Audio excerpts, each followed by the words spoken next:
G'day.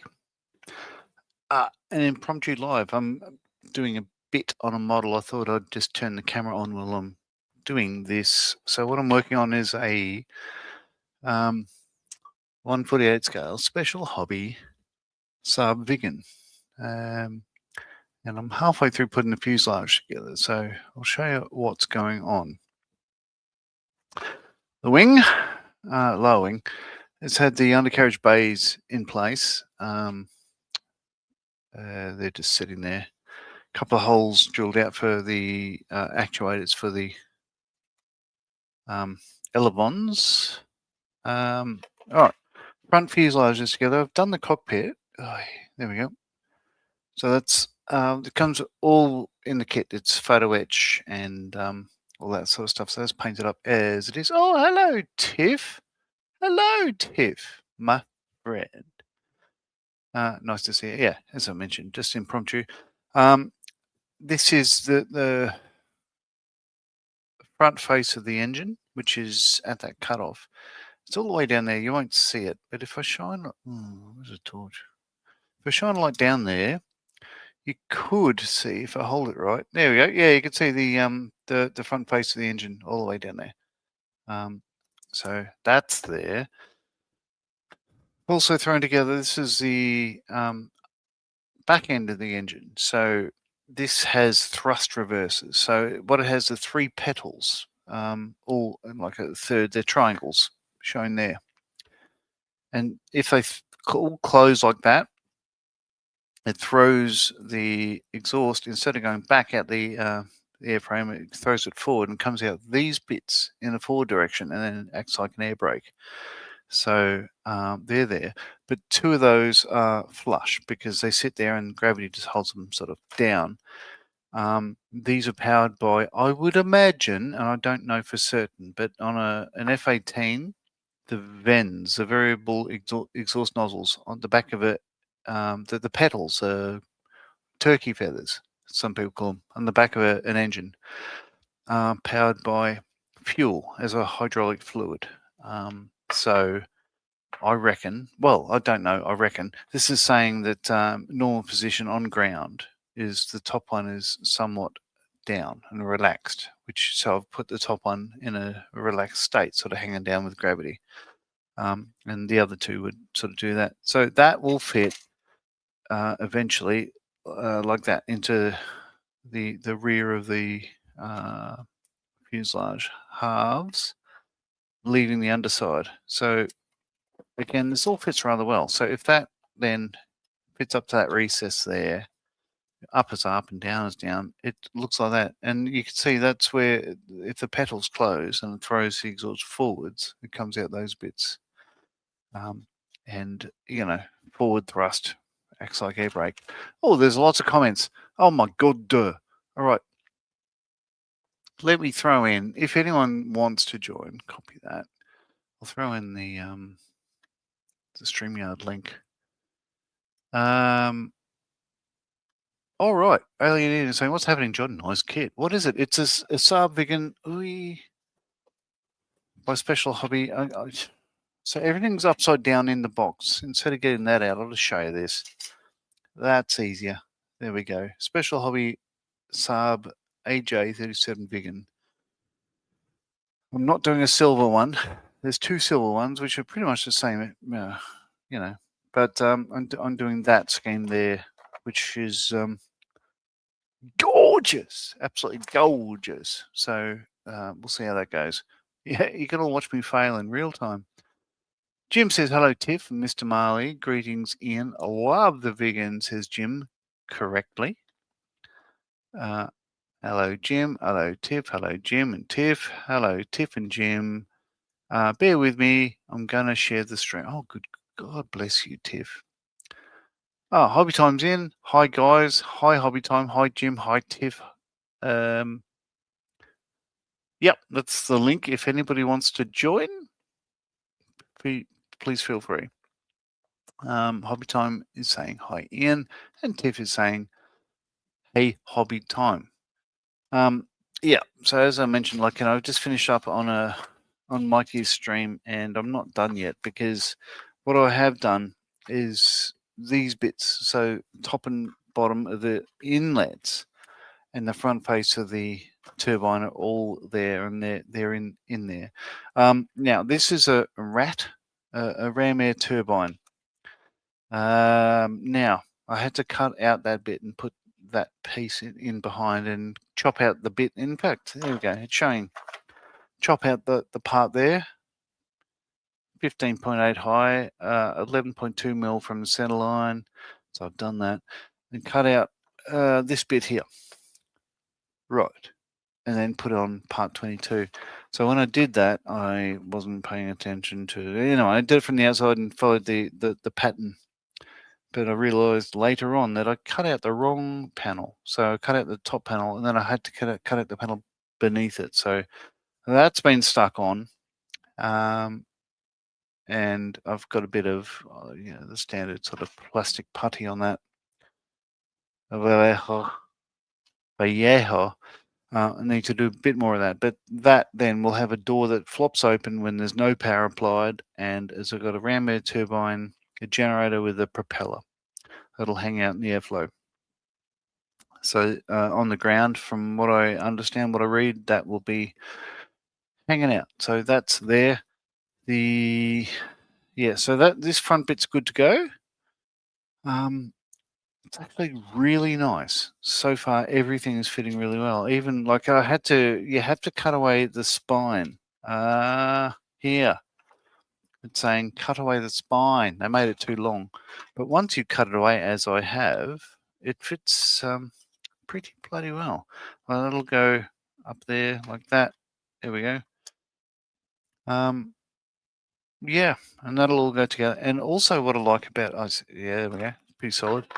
And when this goes on, that bit, the cutout of the lower fuselage, fits perfectly in line with the main wheel well which you put on there. So if I plonk that there, as you can see, covers that hole, but sits perfectly where I want it to in relation to everything else. So if I just hold that there, that's the center line of the aircraft. So far, like this is looking like a really nice kit, and that's why I've turned the camera on, because as I mentioned, I'm just throwing this all together. Engine exhausts, plonk there, and then these will go over the top, and it'll all sort of hold itself roughly in place. There you go, you get the idea. And then the front will go top and center, there, sort of thing. It's starting to look like a Viggen already. All right, now, Hobby Time saying, built this kit, John. The paint job took longer than the build. Yeah, I'd imagine it would. Did you use the paint masks, Hobby Time? James, from what I understand. If your name's not James, let me know, because I think you're James. This is an extra $50 in Australia, £25, I guess. This kit and the paint mask were paid for by the better-looking Marley, who was pissed off with me building things like the Hamden. So this has paint masks in the pattern as required. I also like, so for instance, this is the forward canard. One piece, lovely. Airfoil shape, lovely. And the bits that hold it on the sprue are square. So just cut them off, and I haven't sanded them, as you see. They're just cut off. But this front part of the fuselage, 2 square parts, and I only realised this later on, that this then plonks into that with absolutely no seam whatsoever. I tell you what, that's not an everyday kit. This is just it's a sublime experience. Like, I'm enjoying this a lot.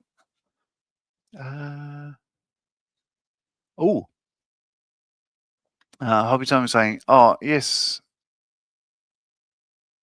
you're Gordon. Is that correct? Hobby Time is Gordon, and I've been wrong this whole time? Oh dear. Alien in reminds me of the Epics Buccaneer and Jaguar kits. I have the Jaguar. It's my favourite jet, and I really should build it. Because I do, as you know, because I do a couple of streams and a couple of days of the week and stuff, I've got a couple of kits on the go. So my bench is somewhat uncluttered. I've got this Viggen. I've got the Tuesday build, which is the Austin Armored Car, which is that one there. Like that. Thursday. I'm trying to remember what Thursday is. Oh, that's the Lysander, which I could get down and show you, but or you can tune in on Thursday. And then the Friday build is I'm doing the Hussio B47, which is quite nice. But I'm doing this, and I'm enjoying it.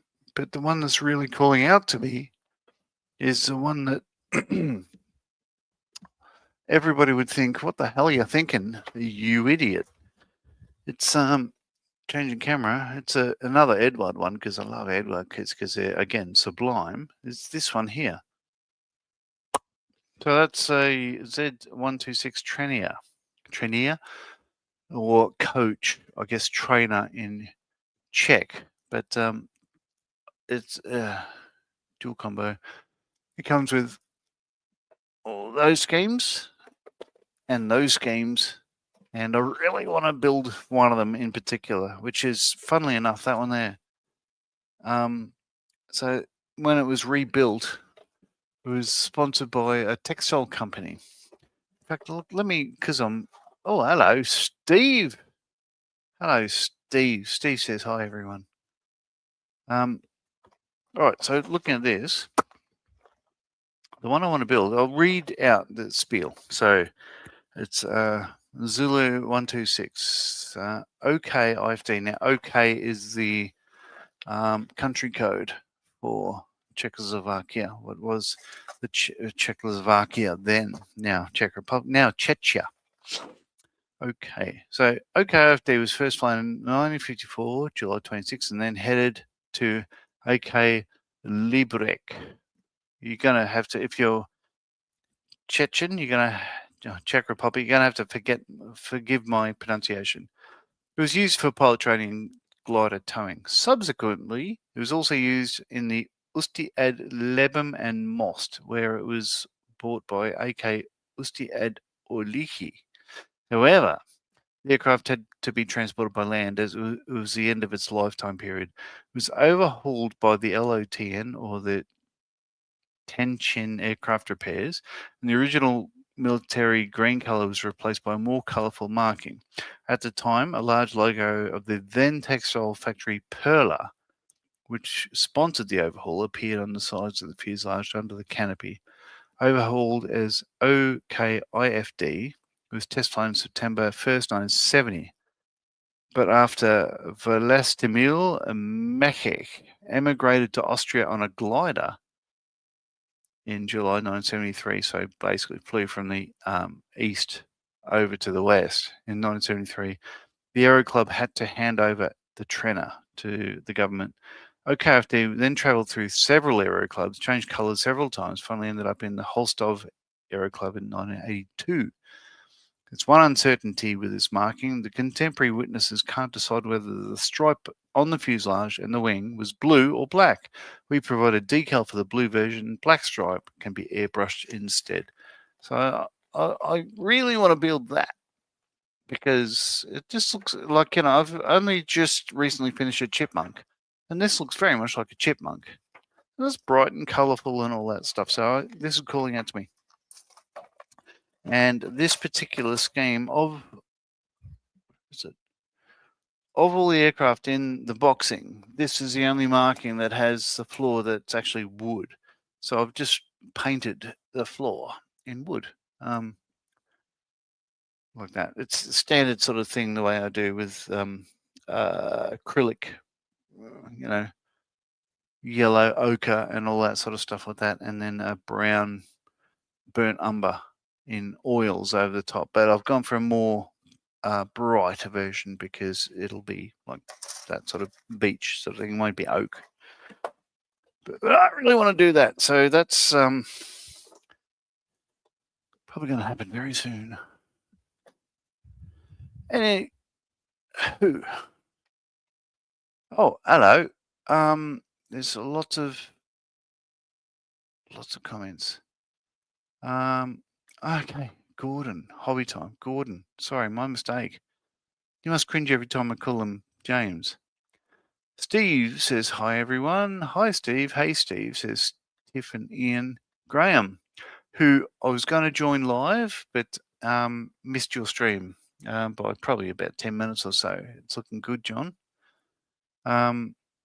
So Graham's building a Edward camel. Big fan of the camel. So tune in and like and subscribe to Graham's channel. Oh yes, Tiff is saying congrats on the 600 subs. Thank you very much. I didn't actually. Yeah, I'm quite chuffed with that. That's really cool. Thank you. Tiff, Matthew's saying hello everyone. Tiff is saying hello Matthew. Hi Tiff. Hi Matt. Ian, oh well spotted. 601, says Ian. Hello Gra. Hello Matt. Bonza, says Scott. My God, are you going to join me, mate? You can do that. Mr. Ziggy, Mrs. Zaggy. Mr. Zaggy is saying g'day, John.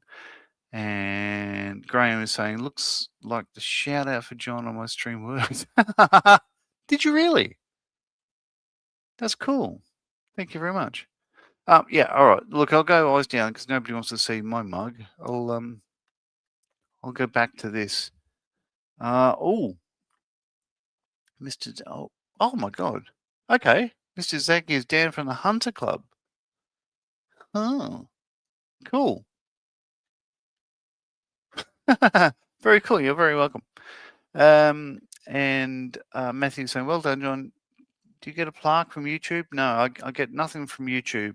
YouTube gives nothing to me except grief and I'll say it because I can as my channel. I don't see the point in doing everything that people like oligarchs want, you know? So I use this as a service and all that sort of stuff like that. But if YouTube are going to be dicks about it, then, I'll go and use, I don't know, Pornhub or something else. I have no, well, actually, I won't do Pornhub. Nobody wants to see that. I have no affiliation to any tech stream or whatever. I don't care for AI. I don't care for the people that put out pictures of themselves as jeebas or anything like that. It's all just it's just annoying. Right. Okay, so where was I? I don't have to drill out these holes here because that's on a scheme that I'm not doing. I've drilled out these holes for the underside pylons. So over the page, I've put this stuff together. Next step is to fuselage halves and the engine together. So I could easily do that. Right. So I was saying on a previous stream that Tiff probably missed is the back of the engine there. It says, for info, the orientation of the engine is slightly askew if and rotated to the right. Not much, a couple of degrees. That's fine. But my view is the rear face of the engine doesn't have any sort of locator. If they just put a simple sort of point where you just go, yep, that's upright and all that sort of stuff, it'd be fine. But anyway, I just copied what they wanted and all that sort of stuff. So down in there is the flame holder, the afterburner ring, and all that sort of stuff. At the moment, it's painted in a let's see, these bits are steel around the sides. These bits are exhaust manifold with the face of the engine being burnt iron. Later on, I'm just going to throw a bit of another aluminium color down there and sort of lighten that up because at the moment it's a little bit too glossy. They wouldn't be glossy, but you get the idea. And where that fits will be in that recess there.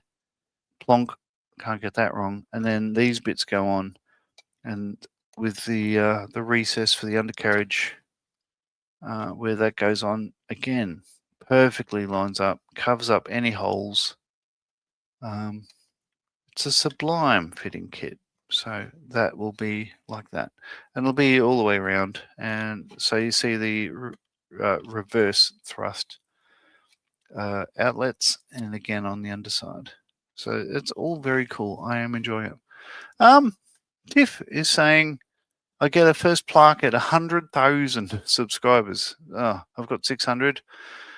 Don't wait, because I'm not.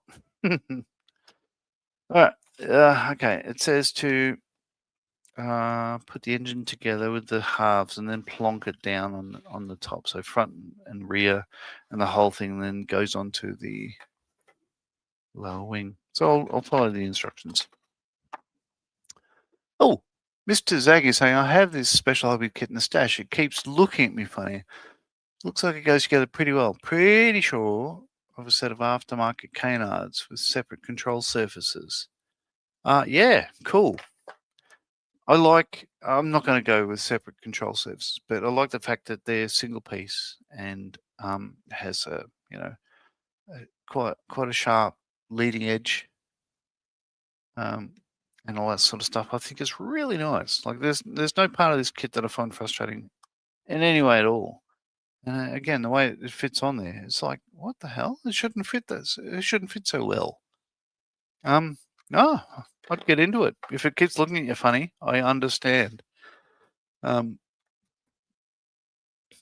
is cool.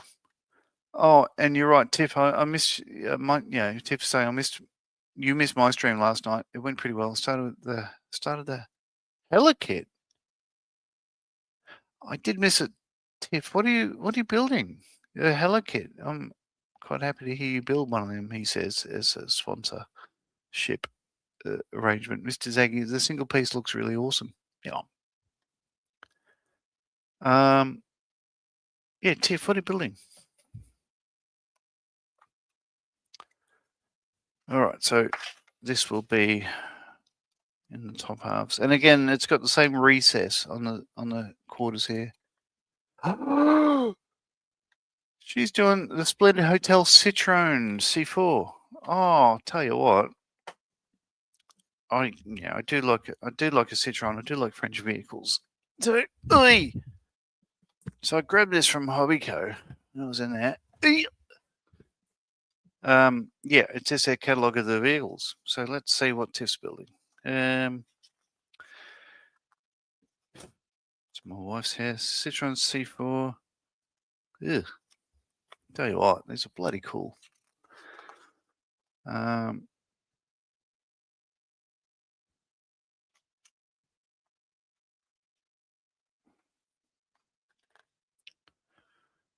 Citroen C4 Pompier, French fireman.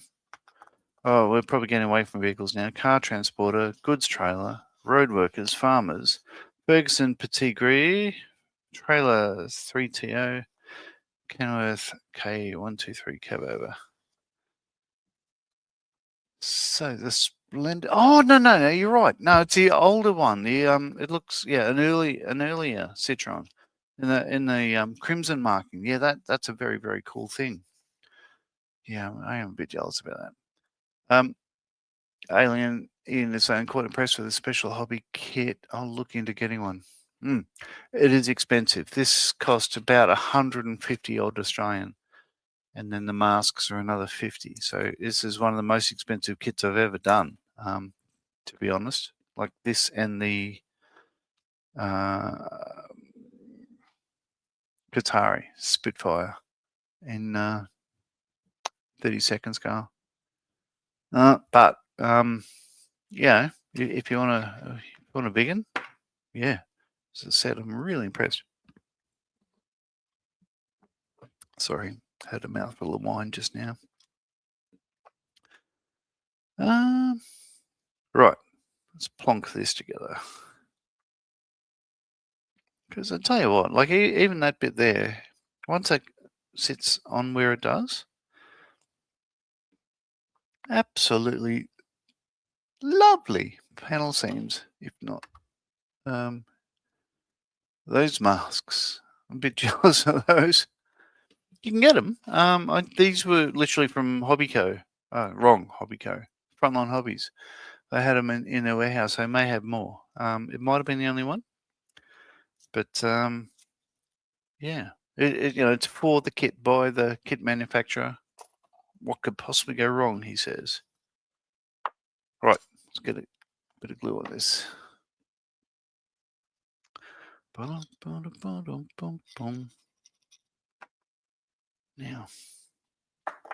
I'm going to do a bit along there as well.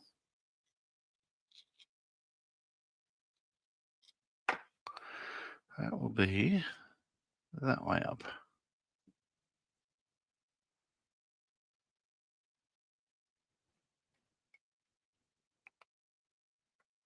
Cool. Yeah.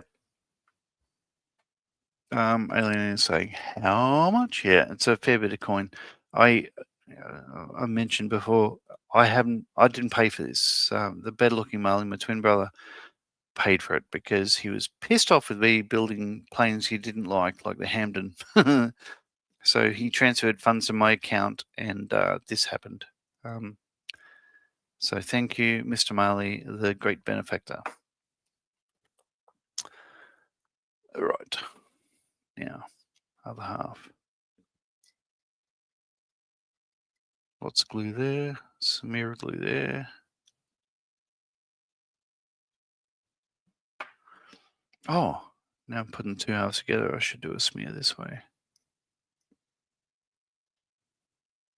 I know most people use the extra thin. I do probably half the time. More often than not, I use this stuff because I find it has more adhesion. It depends what I'm doing. So panel seams and all that sort of stuff like that. It really depends. I don't really use one exclusively. Get on. Where is that locator? There. There we go. Ooh.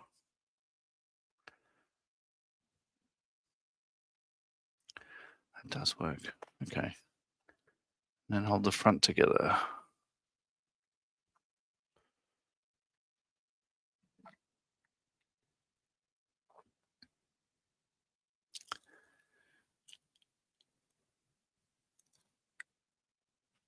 All right. Scott, if you're still watching, are you working tomorrow?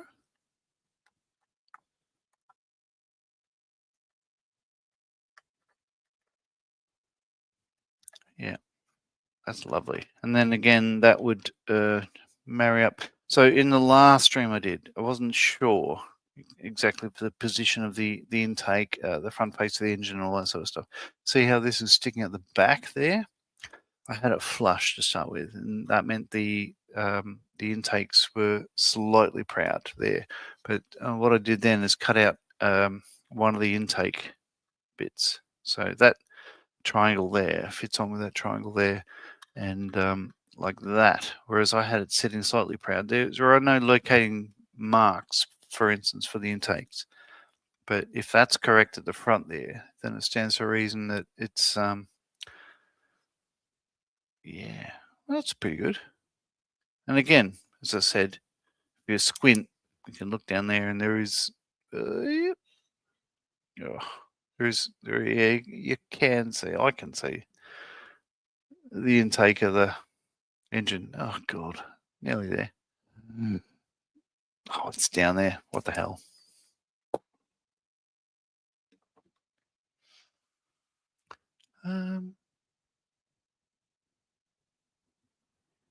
Yeah, Mr. Zaggy says. I think that's masking about $50. They are. Hopefully the money well spent. I don't know. Like the other option is do it myself, and it could be bothered. Right. So that then it's weird how it's you got the vertical stab fits there, but then you got this fillet on the side there that's sort of half not there.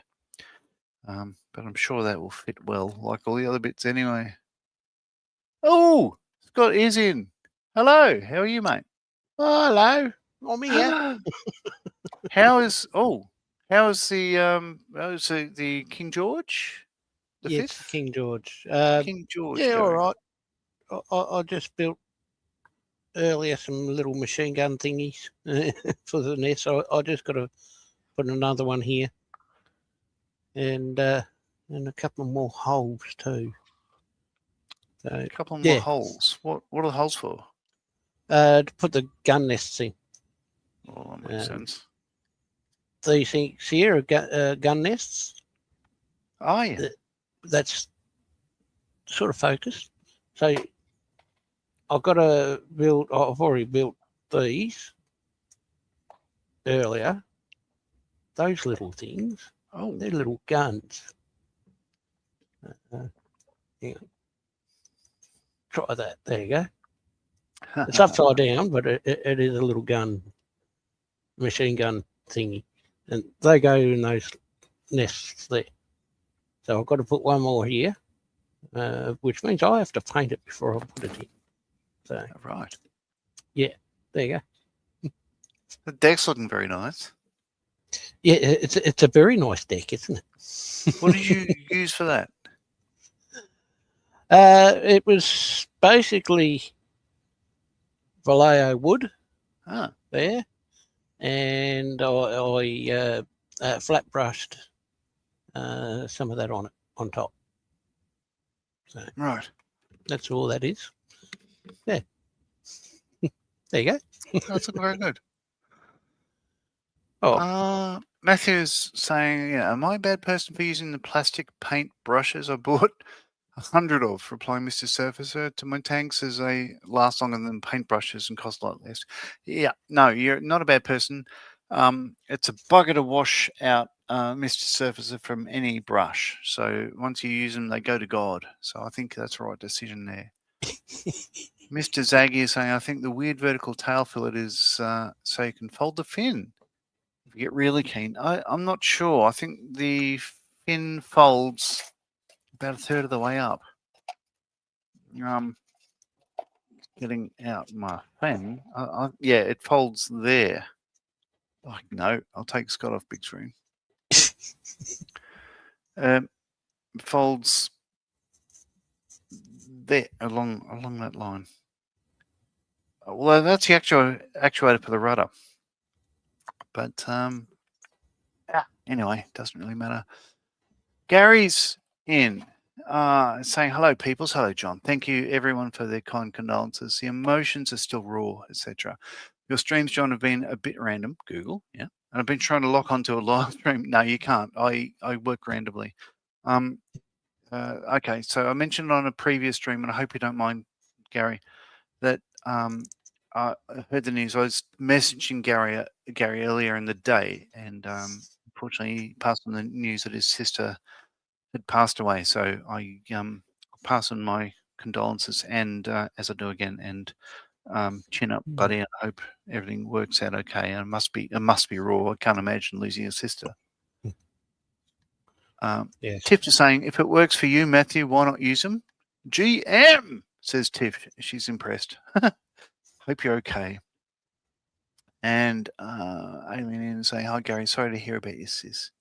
Yeah, look, as I said, I failed to seek permission before sharing that news, but it's done in the best possible taste.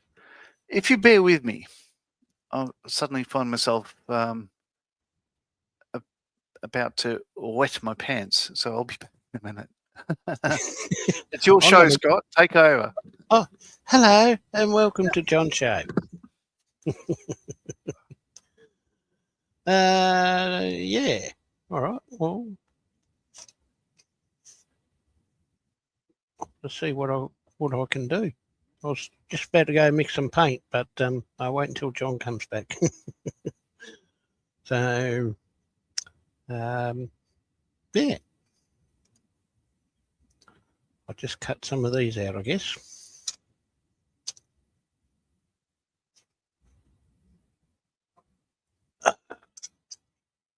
Put my eyes on.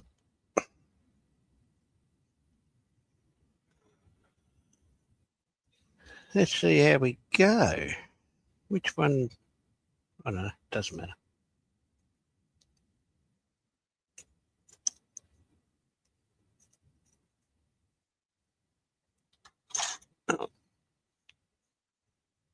get some of that.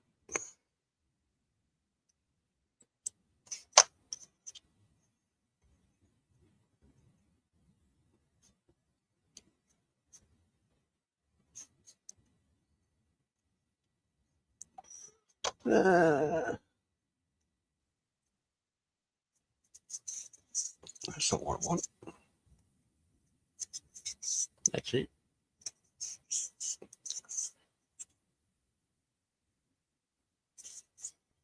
It's a lovely day today.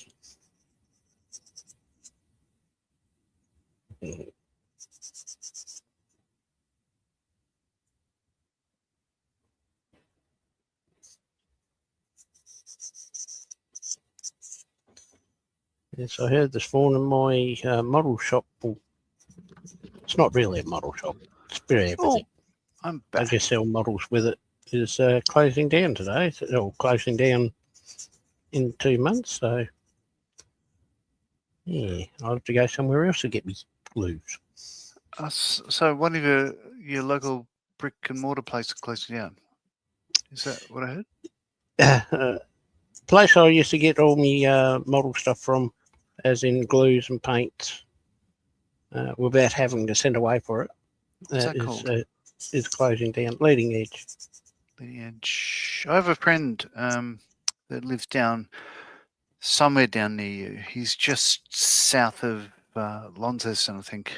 I'm not sure which one he uses. I'm not even sure. I'm not going to pretend. The only time I've been to Tassie twice. Once was with an E-model Herc trainer, and the other time was my honeymoon. But that was a good 28 years ago. So no, and I've been there one time since. It's about 10 years ago for the Battle of Britain mass. So 10 Squadron, a RAF 10 Squadron, RWF 10 Squadron, are the only Australian squadron that took part in the entirety of the Second World War, because they happened to be in England at the time. Like, they're picking up new Sunderland aircraft, short Sunderlands, at the time when the war was declared, so they stayed on. So as a result of which, all the other units that were existing then, they took time to get over to Europe and other places and all that sort of stuff. And there's a whole lot of new squadrons that were then stood up as a result of World War II, but 10 Squadron were the only one that were there for the whole time. And as a result of that, one of the official things that happens in Tasmania, like every state has a certain number of official things that, like on the federal account, if you like. And one of the official things that Tasmania is hosts of is the annual Battle of Britain Mass and service in Hobart and the Hobart Cathedral. So I went down because I was part of 10 Squadron. I went down with the Orions and stuff around about close to 10 years ago and spent a weekend down there, and it's absolutely lovely. It's a beautiful place. Yeah, lots of change since then. Well, no, the cathedral's still where it was. Yeah. Yeah, well, Hobart's the only place where I can travel to now to get model stuff. That's a bit There's of a proper model shop down there. I think there's 3 of them down there, but there's only one that I know of. Okay. Yeah, it's a bit of a... And look, I am very lucky that I have one of the it's probably the largest hobby shop in Australia, in Newcastle, which is about... it's half an hour away. It's probably about 20, 30 Ks. Don't tell my wife, but it's the only reason I settled here. Nothing to do with work or anything else, of course. Yeah, Tiff is saying, sorry to hear, Gary, about your sisters. Condolences from me and Willow. Tiff's really impressed with your wood there, Scott. And yeah, well done. Yeah, I've got a nice deck, haven't I? David Valleys, is there anything that looks nice, Scott? Working in the morning, Mr. Zaggy, must crash, but good to finally catch one of the live streams. Now, GM, I know he's upset with me because and Tiff knows that there is no, I have no structure to this. I'm doing live streams with well, Models for Heroes and Bearded Veteran Creates. 5, 6, 7 times a week. So any live streams I do are simply off the cuff, just like I'm doing a thing. Well, if I'm going to sit here and do this, I might as well turn the camera on, and that's all. Yeah, you're subjected to right now. But thanks for joining in. Yep, and thanks for joining in, Mr. Zaggy. Great to have your company. Yeah. GM is saying it's okay, John. A thumbs up. News was very sudden. Very suspicious circumstances didn't help. That's even worse to hear. Mm-hmm. Better news earlier is Taylor Swift's wedding. You are to feel, yeah. So okay, so GM is one of the managers of a South Korean media company. Huh. And it sounds like he's got the contract to film Taylor Swift's wedding. We're in to film New York early in July. Wife is to sing at the event. That's incredible. Well, say hi to Taylor Swift from me. She'll say, "What the fuck? Who? What?" No, she doesn't know who I am. That's good. Dave the Valleys, as lots of guys are doing the DBMK Sea Fury. It's not the scale I do. He pulled out the FX 148 scale Sea Fury FB11. That's the one I did recently, I think. I did as the Aussie scheme, the one from Nara. Mm-hmm. It's a good kit. The new kit he was just talking about was one I'd like to grab myself. Oh yeah, it's a great kit, David. So good. I bought a second. Mr. Zaggy saying we in the Hunter are rather lucky to have Frontline. Yeah, it's true. It's a huge store. It really is. What I will do is on my if you're on Facebook, I'll share. One of the people at Frontline Hobbies just said, "Yeah, it's a tour of the store." So I'll share that to my Facebook page, the Skull Modeling Twin, just so people can see like how big this place is. Now, most of it is children's toys, games, Lego, jigsaws, things that aren't skull modeling, and it hardly shows skull modeling on it. But there are literally aisles of mini art on one side and other military models on the other. The aircraft aisle has 48 scale on one side, 72nd on the other. It's pretty amazing. David Valley says the Aussie scheme does look good. Yeah. Tiff is saying, no, Matthew, she just puts glue on the box and shakes it off. So that, I can reach across and grab it. This is the FX Sea Fury in the Australian Navy scheme. It is a bit dusty, but I did this on Mikey's stream a few months ago as part of the group build. We did the 3 veterans, so me, Mikey in Wales, and Gary in England, and me in Australia. So the 3 veterans did that one. So as you see it, it's I don't know how to hold it because the wings are folded. I went for the wing folded option. And it is dusty because we've done some home renovations since, but it comes together pretty well. And the prop spins when you blow it, so that's always a nice touch because that's what it's all about, is flying them around. Although I can't make the sounds because the wings are up. But no, it's a good kit. I didn't really enjoy it because previous to this I'd done an Edward, not a Sea Fury, but Tempest 2, which is very much the same aircraft. Yeah. So I just thought, it's almost the same again, but it does come up well. It's a nice scheme, and as I said, it is very dusty. If I wipe that off, you get the idea. That's better. NW for Nara on the tail. Put that away again. Yeah, that was okay. I did enjoy it, but it didn't blow my mind just because I had done one like that not that long before. And I just, I guess if I do one, I need to change it up a bit. Ooh, okay. Paul Wheelchair. He's in. The Walrus aircraft on a 1/350 scale HMS Belfast 1942 model kit he's working on.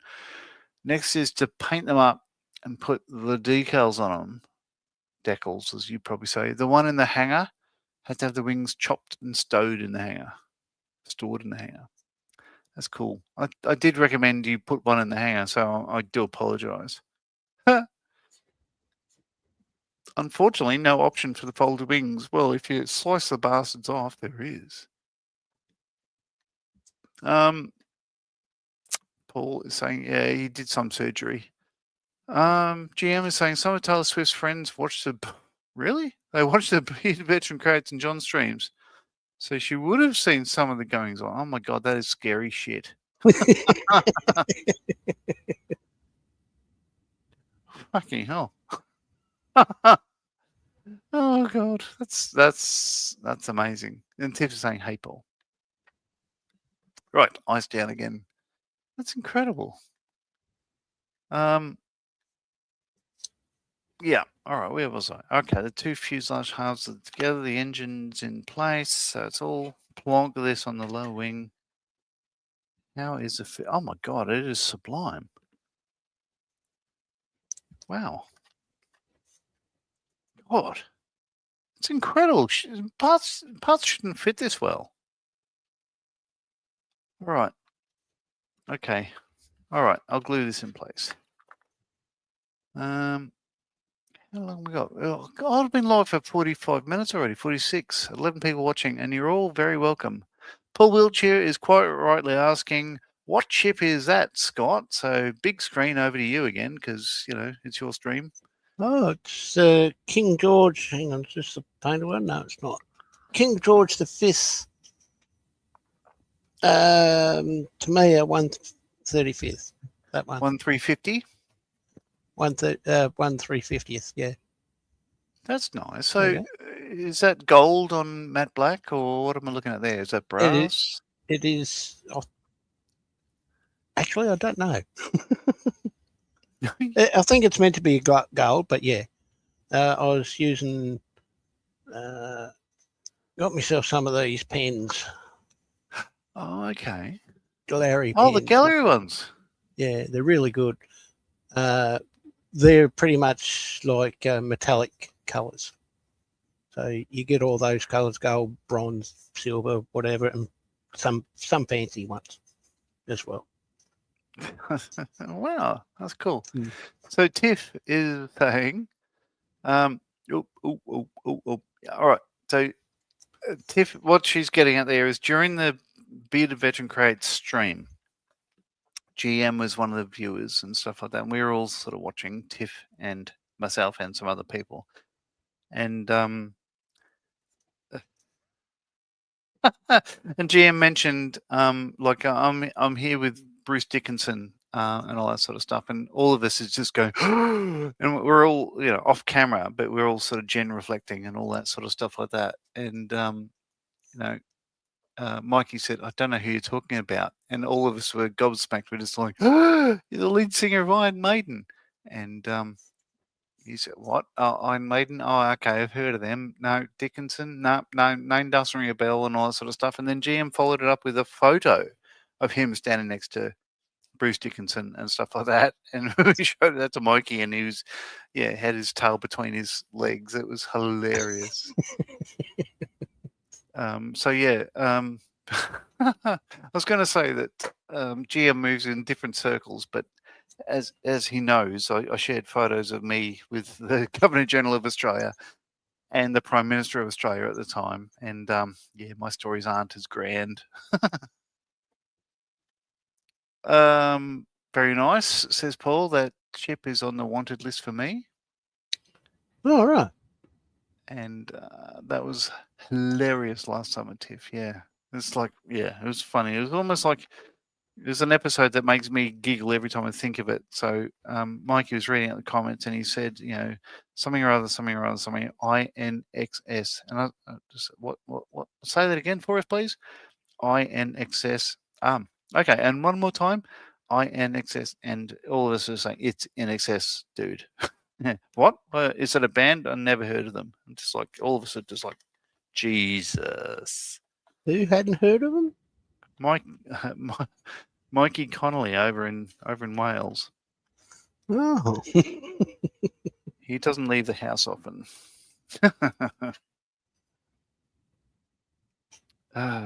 Which is good in a way. It means that Tiff is in the clear, if that makes sense. All right. GM is saying we do throw lots of oddball video links at each other. And Tay's betrothed has seen your model builds. He gives you 2 thumbs up. Oh, God. It's a damn shame he has 5. But no, I'll accept 2. That's all right. Tay's betrothed. The gridiron player. Oh, my God. Well, that's pretty cool that you can have a gridiron player actually coordinate himself to get 2 thumbs up. Oh, God, he's probably watching this. Fuck. All right. So that fits really well. So I'll stick that onto the upper wing. Huzzah. Oh, I keep on looking down at my screen thinking that Jim is going to join us, but he's not watching. Because He wouldn't be far away. No, he's in Chicago, if you don't know. Yes, I know. Yeah. Chicago's in Illinois. And I have been mercilessly throwing it at Trump lately. I just, I'm not a fan of the man. But no surprises there. And anybody watches me on streams, whether it be mine or Mikey's or whatever, whatever. I don't care for the man. He doesn't care for me, nor does he care for anyone else. So, whatever. This there we go. is true. That fits. Paul Wiltshire is saying, I found out late last night, HMS Belfast was used in the movie Das Boot. Was it? Really? That's an incredible movie. I love that. Okay. So this is a war story that no one has heard before because I've seldom lived to tell the tale. So back in the 80s, we had a day off school for whatever reason. I can't remember why, but we had a day off school. It wasn't wagging or whatever. So, hey, Dad, can we go into Melbourne? Because, we live in Melbourne. And we do that. And you throw some money our way, so, $20 each or whatever, catch a train and go into the city and all that sort of stuff like that. And I do remember that we had money for the train and then to see a film because we told him we wanted to see Das Boot. And he said, oh, good choice. Oh, great choice. You're fantastic and all that sort of stuff like that. Oh, I didn't see Das Boot then. I went to Hearn's Hobbies under Flinders Street Station. And I wanted to buy a particular kit. I think it was the Tamiya Williams FW07, the Alan Jones Saudia Formula One car from 1982, 81 maybe. And my brothers were pissed off, including the better-looking Marley, and said, "No, you can't do that. That's not what the money's for." So we pulled it up to a phone box. This as well before internet and everything else. And we're talking to Dad, and I said, "I want to buy this model, and I have enough if I use that money." And I remember his quote saying, "That's not the purpose of the exercise." And I was so upset that I remember breaking down in tears, handing the phone to my brother, and walking down the street, so dejected that I wasn't allowed to buy a model. And I'll tell you what, I haven't stopped building models since. But yes. My father passed away late last year, and I actually mentioned that to him, and he said, "Yeah, I remember that." He said, "I said, he said, like I remember that, but he said I'm more impressed that you've never given it up as a hobby than I am with because he said not only did you listen to me and you didn't buy the kit, but you're still doing the hobby, so I understand how much it meant to you." How about that? That's he was a good man.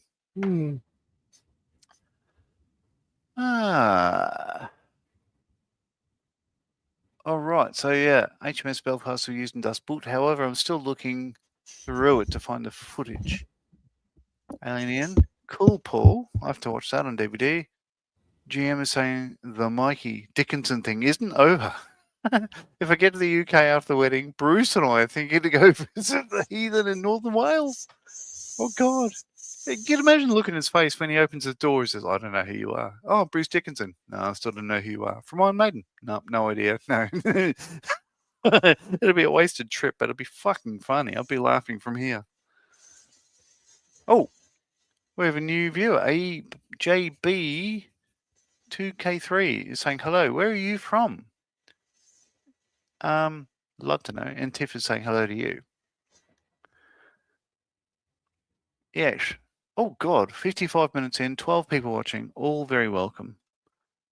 So, as I mentioned before, the fit on this kit it's impressing me no end. You know, you can't really see a seam around the edges there. That kits usually aren't like this. Oh my God! He's saying hello to Tiff, and he's from deepest part in Somerset.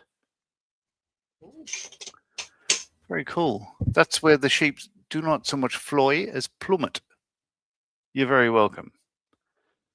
So I'm in Newcastle, in Australia, 170 odd, 180 odd k's north of Sydney, and Scott is in the top part of Tasmania, also part of Australia, because we let him. Yes, and I'm only 45 minutes away from our Somerset. Oh yeah, that's right. You have one down there too. Yeah. Cool. I have been to Somerset. I was mighty impressed. Like dropping in and like seeing Stonehenge and stuff like that is incredible because we've got nothing that old here. Yes. So this is the thing. I think Scott would understand that. Like we have the Indigenous Australian population been here. Every time you hear about it, they throw an extra 5,000 years on. So at the latest count, we're up to about 60,000 years, and I have no doubt that they've been here 60-odd thousand years. But I'd love to see some permanent structure, some building, something that other than a stone, like a shell midden, that will tell me that they did something. Well, there is that cave up. Where is it? Kakadu National Park or somewhere? Yeah. Where they've got rock paintings and so forth. Yeah, but that's not that old. That's like when you're talking about 60,000 years, 3,000 years. For us, it's a mighty long time. It's like the age of the pyramids, but significantly longer. I did read somewhere that the Indigenous Australians invented flight, the boomerang. I'm just thinking, yeah, but you can't get on the bastard, can you? You can't. It'd be a long flight. Return back to where you came from. Stonehenge is next door to Somerset in Wiltshire. Oh, bloody beautiful part of the world. And Paul's in East Sussex. And Jim saying, John, I will have a full film crew with us to film Mikey shit himself. AJB, he lived in Yeovil. Loved it. I have my uncle is in Yeovil. He was XRN.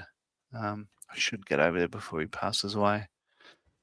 He lives an hour away from 3 major cider makers. You bastard. I think Scott and I would be there in a heartbeat, yes? Yes. I'll get down to Tassie one day and visit you, Scotty, if that's all right, if you don't mind. Unless you have a public restraining order out by that time. Depends whether you can pass the customs coming over. Well, I don't think they'll ever let me in the US again after I had the live stream the other day. So I've uploaded 3 live streams. Oh, okay, so what I was doing was kit reviews, and I did the first one as a Bristol fighter. Recorded that on StreamYard, and then went to upload it and said, no, file's too large. So you bastard! So it wouldn't let me do anything with it. So I had to re-record it and do it as a live stream. And then I did the next 2. I did the same. So I did the Bristol fighter, the Canadair 415, and then the Tally-Ho boxing, the dual boxing of the Spitfire on scale modeling twins, if you're interested. But in the last bit of the I don't know, after 40 odd minutes of the Spitfire or whatever, just like, say there's nothing wrong with these decals from Edward. They're beautiful. And then I just, the last 10 seconds of the stream, I completely fucked it and said, yeah, fuck Trump. I'm just like, I really shouldn't have said that. But, it came from the heart. Oh, God. Oh, sorry. Okay, so look, he's close to 3 cider makers. And hello from Wales, says David the Valleys. If you don't know Dave's full name, think of a major department store in Australia. There we go. GM is saying, go the Scrumpy Brewers. Yum. And about a dozen Scrumpy raw cider makers. Bloody hell, I am a bit shitty with that. I do love, I don't know, to go a cider from that side of London or from the Kentish ales on the other side, they're all amazingly good stuff. Can you imagine Mikey getting up from the live stream to GM and Bruce knocking at the door? Oh my God. Yeah. I'd actually subscribe to watch that. That would be funny.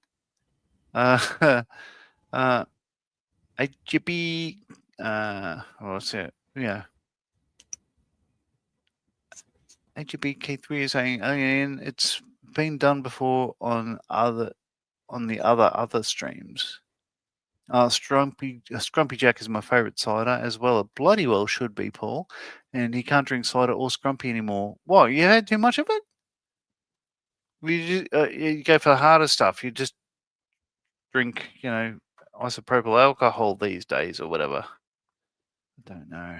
Wasn't there. Okay, so let's see how this fits. I reckon this might be a bit of a wangle. Oh, what's it going to go?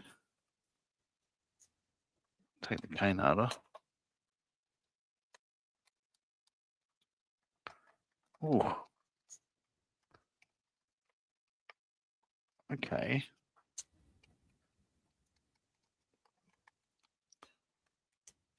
Oh. No. Fits perfectly. Once you sort of get past the... Oh my God. That's a pretty bloody good fit, actually. Huzzah. Oh my God. No. AG... No. Upper Juliet Bravo to a kilo 3 is saying can't drink alcohol anymore unless it's watered down with lemonade. Oh my God. Oh. Get a bottle of Spitfire, best drink ever. You're not wrong. And that Spitfire Gold, I think, is even better than the best drink ever. It's bloody good shit. And I think it's one of the reasons why if people complain about Britain's not as good as it used to be, it's not true because you can still get a bottle of Spitfire. Tiff is saying, disclaimer for YouTube, John is not suggesting anyone drink isopropyl alcohol. Thank you, Tiff. What if I told you what was? And GM is saying, we'll try to meet up with Bob Harris, David, OTV, and Julian. Won't have any rockets for Julian's wheelchair, sadly. Oh, what a pity. It's a long discussion on Bearded Veteran Creates. Julian is in the south of Wales in a wheelchair, and we've been devising all sorts of methods of launching him. Well, first of all, like throwing him in a pool and then, launching him, I guess, like Triton missile style, up. Well, I don't care where, just up. It'd be hilarious. I'd be too busy laughing to help. Paul, nice drink. Still gold. An empty can of it. A Spitfire is my favourite World War II fighter. Yeah, as it bloody well should be. It's gorgeous. Yep. So if you've not seen this on this channel, Scale Modelling Twins, recently uploaded. There's a Spitfire review of the Edward kits, and that's probably worth a look at. If you ignore the last, say, 10 seconds, I think it's a probably decent video. I'm afraid to watch it back because, well, no, I'm still on the air, but I'm not a fan of Donald Jehoshaphat Trump. Paul is saying you buy Scrumpy Jack only when it's in a glass jug. Not even sure. Tiff is saying then that makes me a liar. I don't like being a liar. Oh, I'm sorry, but yeah, no, you're right. I don't. If it makes you feel better, Tiff, I don't actually condone drinking isopropyl alcohol undiluted. Hey, G, I got sent this way looking for a sup with camel flown by Biggles. Okay, I can get that kit. I'll go and grab it right now. If you want to wait about 10 seconds.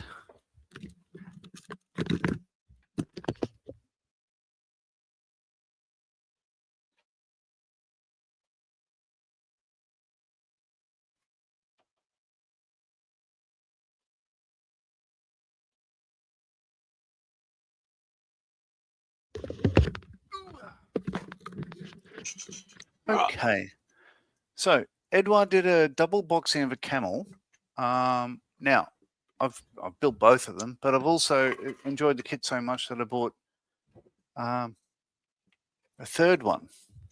So I've got this one sitting aside because I want to build another one. So this is with the Clerget engine, but the other two I've had with let's face it, the kit has all 4 types of engines in it.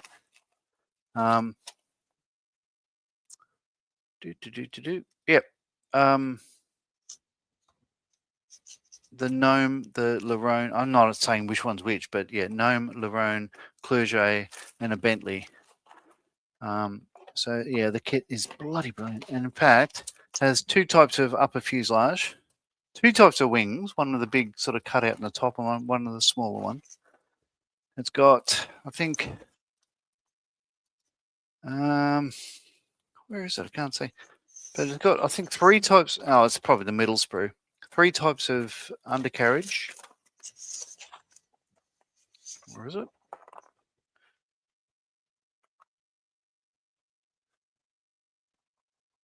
Well, this one being a specific kit. There we go. It's saying, this one is using 3 of them. So you choose, schemes A, use D5, B, C, and E, D11, and D, D12. So yeah, anyway, I think there's 4 different types of undercarriage here. It's a really, really good kit. So the Camel and Co boxing comes with a scheme. 2 of them are Biggles. One of them is, as the comics are drawn, with blue and yellow because the printing presses weren't that great. And then this game is the one I went for, which is Biggles. If he was real, they just made up a particular any sort of serial number on the vertical stab there. But in the books, apparently, he had a horseshoe for good luck painted on the forward part of the aircraft, and a blue cowling. And apparently, the Germans knew him as I can't remember the quote from the actual instructions, is saying formative opponent or something like that. So as a result, in the books, his whole squadron painted their cowlings blue. So there's that, and these are just imaginary markings having the horseshoe for good luck. But that, if Biggles was real, that's probably how his plane looked. And it's just this is, I think it's PC 11. I can't remember, whichever brown they had back then, and it's a sail color by Guns. So these are the colors that are suggested by Wingnut Wings. I just looked up their instructions and said to myself, if they do their research as well as I think they do, what colors do they recommend that I use that? So that's Biggles Camel, and thanks for coming. Yeah. All right. Tiff is saying I can still edit the streams and get rid of the last statement. Got to go. YouTube Studio, I believe. I'll try that because I will get rid of that. Yeah, because nobody wants me to say fuck Trump out loud. Like, who in their right mind would say fuck Trump? Does it come with Captain Bigglesworth? No, not as a figure. No, it doesn't. Yeah, 2 schemes, as I say. One is bright yellow and bright. Oh, you know what? I've done one as a 72nd scale. Give me a sec.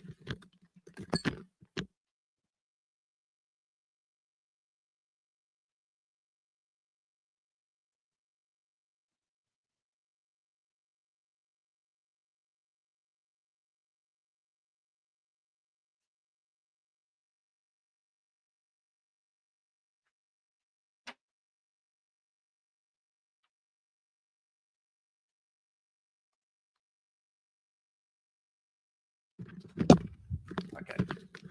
No, I'm wrong. I had done the other scheme as a 72nd scale one, but I've since thrown it out. But because it was a dual boxing, this is the other camel in the kit. So I've done this as a Royal Navy Air Service aircraft of Captain Hinchcliffe from memory. Donavetta, I think, is written on the side of the fuselage there.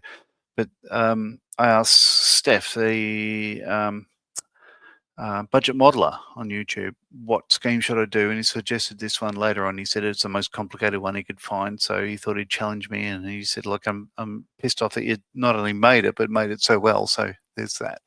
But the 2 camels together are very different from each other because of the color and everything else. And, you know, again, different wing, different opening for the guns and all that sort of stuff.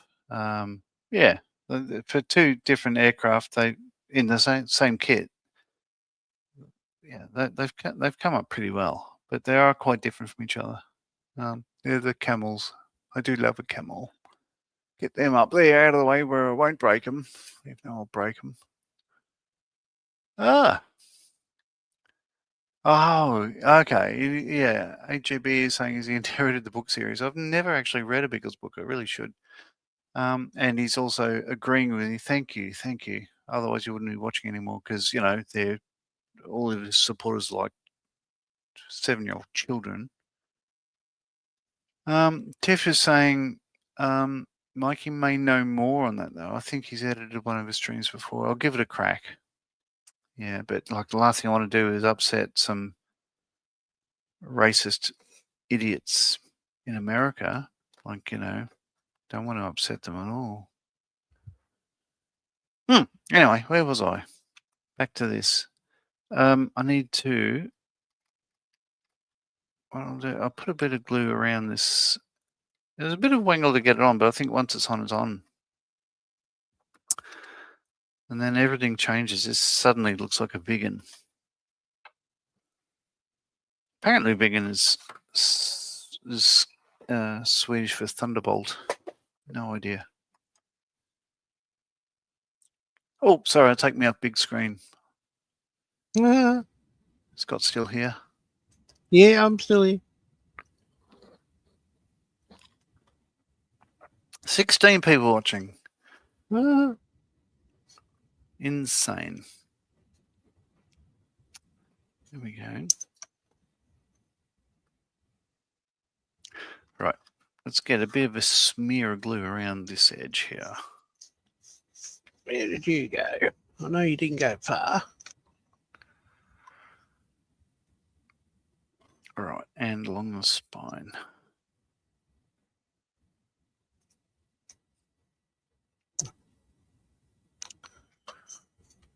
That should do.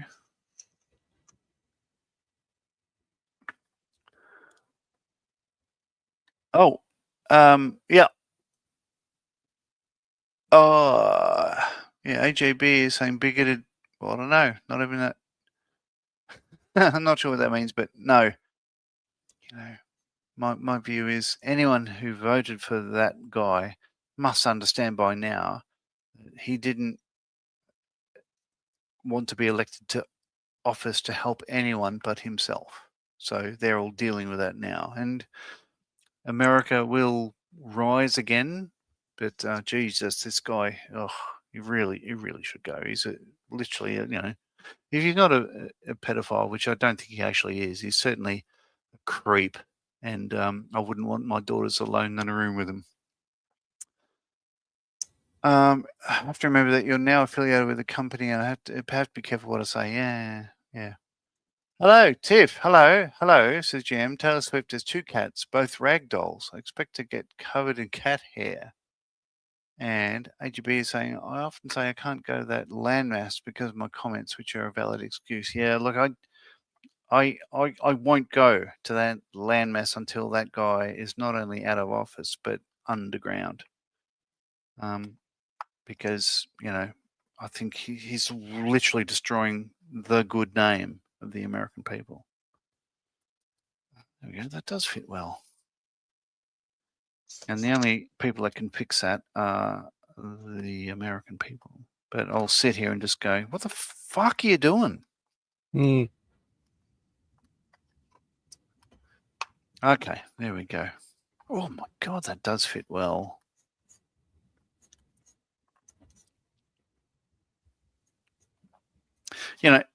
If there's any Americans watching, and they're probably not anymore, but, we love the American people, but oh my God, that guy is not in it for you, and he's destroying the reputation of your entire country. No shit.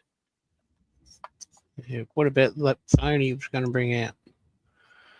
You heard anything about that? No, anything he says is just simply, okay. So I made the mistake the other day. One of my American friends is in skull modeling. In fact, has a podcast in America, a skull modeling podcast. Mentioned something like, what he said is basically along the lines of King Charles is saying in front of Congress, he's showing them up to be a pack of idiots and all that sort of stuff like that. So idiot, this guy here said, replied to that saying, if there's a statement from the White House and a statement from the Republic of Iran, we are most likely going to believe the statement from Iran as truth. And I said, understand that, and then, fix it, which I think is a true statement. Unfortunately, this is how stupid things are. And he came back with, "How dare you?" Like I've worked with the military for 40 plus years, and on all that aside, and I'm just thinking, the Americans have this thing where, the president, whoever it is their commander in chief. Whereas in Australia, it's not. The commander in chief equivalent is the governor general. And the governor general generally acts on behest of the parliament, which is like, imagine a president doing what Congress wants. Like this flog, he won't even. What they've done, the Republicans have suspended Congress for 2 weeks because they're due to vote on that so-called war in Iran. They won't even call it a war because they're a pack of douchebags. Oh, I should shut the fuck up. This is the last stream I'll ever do because I'm going to be taken off YouTube. But honestly, if you're an American and you want to save your reputation, shoot that guy in the other ear. And that's all I'm going to say about that. Fucking idiot. Lovely weather. Bit of glue. Oh, how about that? Oh, how's that Knicks game, hey? No, he's the guy. He's a full-on. I don't know whether I'd be happy to see him die on the toilet, choking a cheeseburger, Elvis style, or dying in a prison. I think I'd prefer to see him die in a prison on a toilet, Elvis style, because he's done nothing for you, the people that voted for him. Fuck me. Anyway. Okay. As we have a few online American friends. Yep. And again, I have no problems with the American people. But you need to understand, you need to take this guy out of the equation now, because it's almost at the point where the whole world is looking at you just going, everything you've built in the last 40 years has been eroded. All right. Tiff, you're very kind, says Jim. Sadly, daughter here is catless. We're lacking furry guys at the moment. Cats are great companions when you're sad. And you'd know this for sure. Yes, because Willow seems to be an awesome companion, he says, moving on from awkward conversations that he keeps talking about.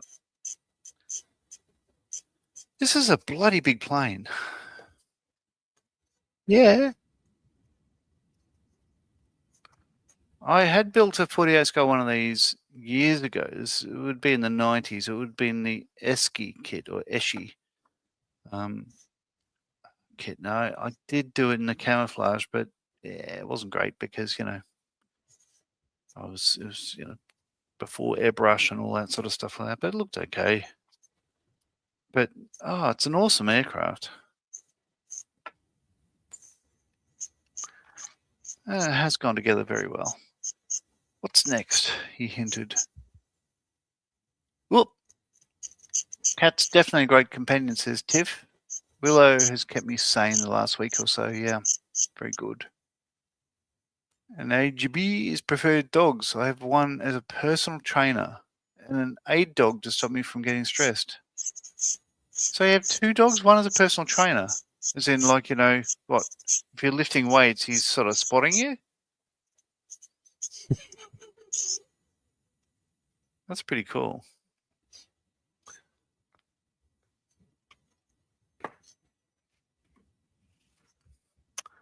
Okay, what's next? He hinted. So that's done, that's done, that's done. I'm up to step 15, which is, the upper wings. Let's do that. Because it's already looking like a big, and I might as well improve that status. Big wings. So you're not working tomorrow, Scotty? No, I haven't had a shift for over a week now. Oh, that's no good. No. Paul Wheelchair is saying that he's got to go. I will wish you all good health and catch you again another time. Yes. Very good. I'll see you next time, Paul. And Alien Ian is saying laters, Paul. All right.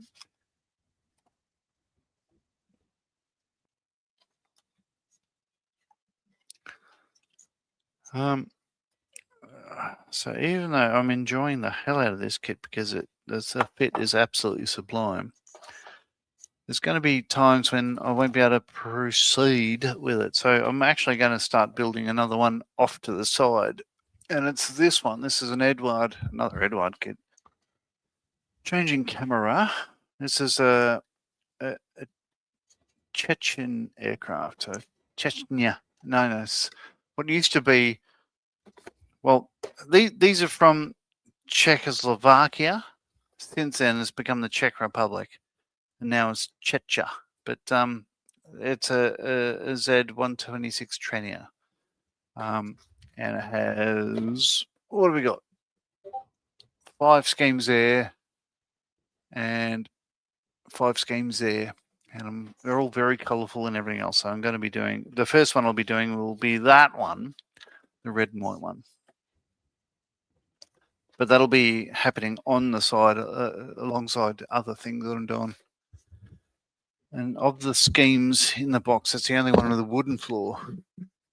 So I've just painted the wood effects earlier today, and that'll just dry in the next couple of days, and off we go. GM saying bye to Paul, and ABJ saying goodbye to Paul. Okay. Now, this is good. This is good.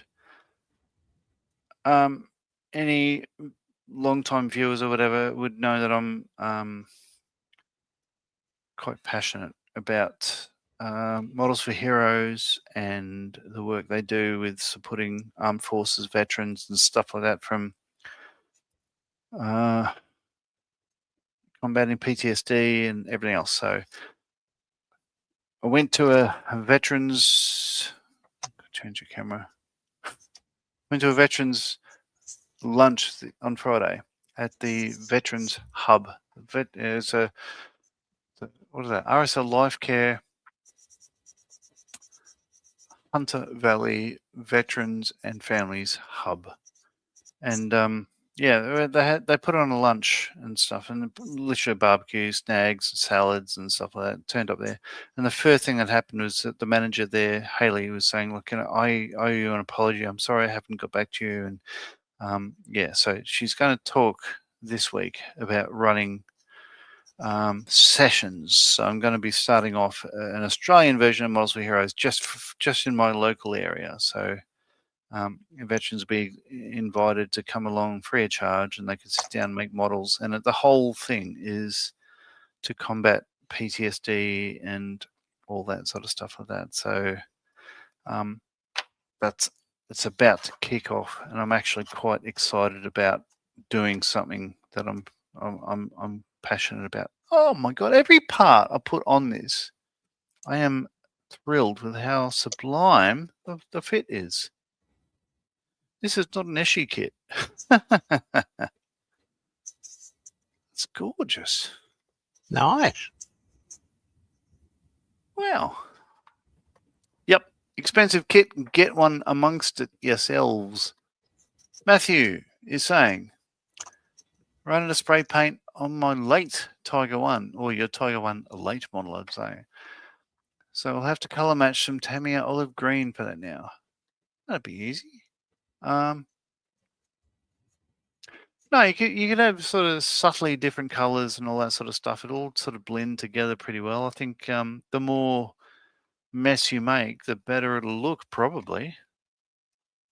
I'm not an expert in military or whatever, but I give it a crack occasionally, and yeah, I think the more you mix it up, the better it could be. Talking about mixing it up, the better it could be. Okay, no, I was thinking that didn't fit, but it certainly does. Oh my god, that's delicious. All right. Where are we? 12 people watching, 1 hour 26 in. Time to get a top wing onto a lower wing.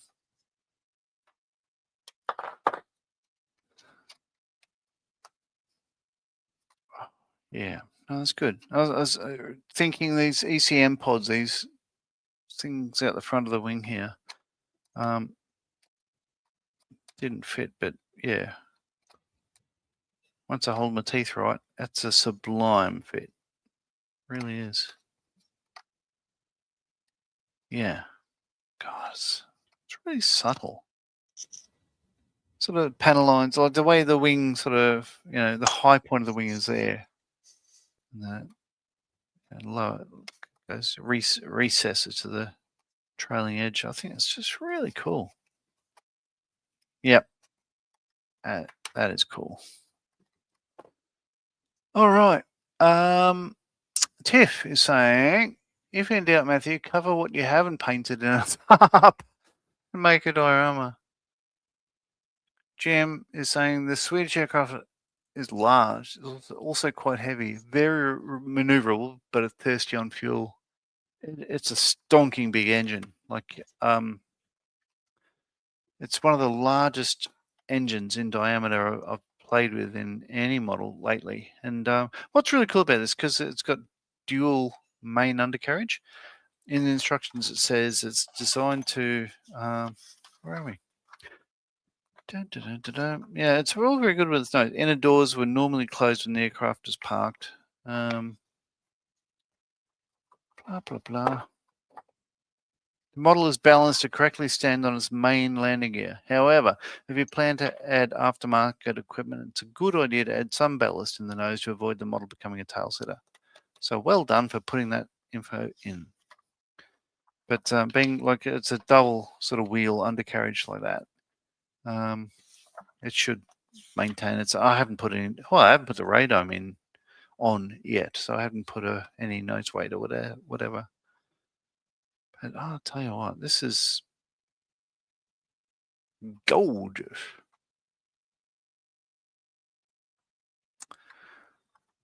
I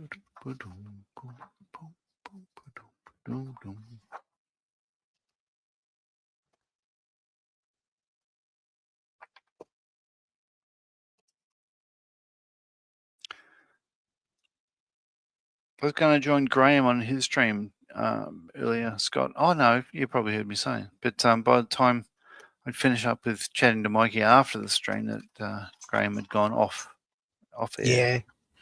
Yeah. Well, it was already 2.5, 3 hours. I think it was. Oh, okay.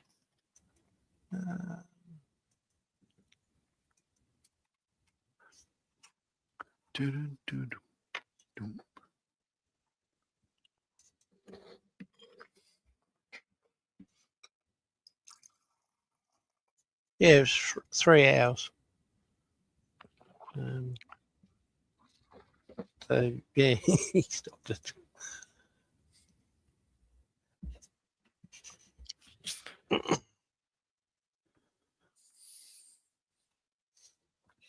Alrighty. Copious amounts of glue going down right now.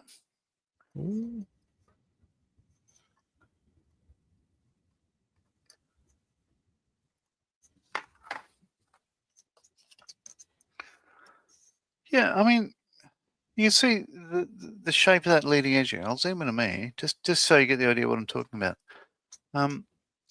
That wing shape there, it's absolutely sublime. Like, this is quite thin. It's very flexible and all that, but you know, all the panel lines are correct as far as I'm aware. It looks like a Viggen and everything else, but having that shape to it, I think they've done a really good job on this.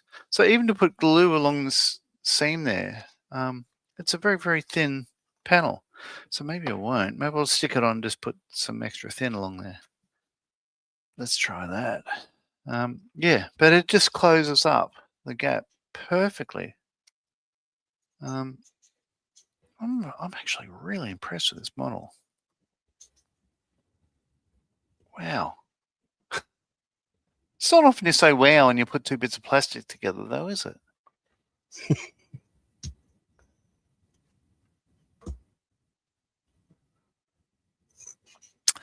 Matthew is saying, I can't do that, Tiff, but I'll wait until I can get some more paint. Bit big for a diorama. And Jam, very similar to Mirage 4 with F16 afterburn fuel burn rates. I can't wait to get my hands on Mirage 4. Hella make one, and Hobbyco will be getting it shortly. I've actually put in a pre-order for one. I want to build a Mirage 4. But then I'm going to have to get another Mirage 3 kit because I had a French one, but I've since thrown it in the bin. So I need to get another one to make an Australian one to put alongside the Mirage 4. But it's a bloody incredible, beautiful looking aircraft. All right, a couple of pegs required.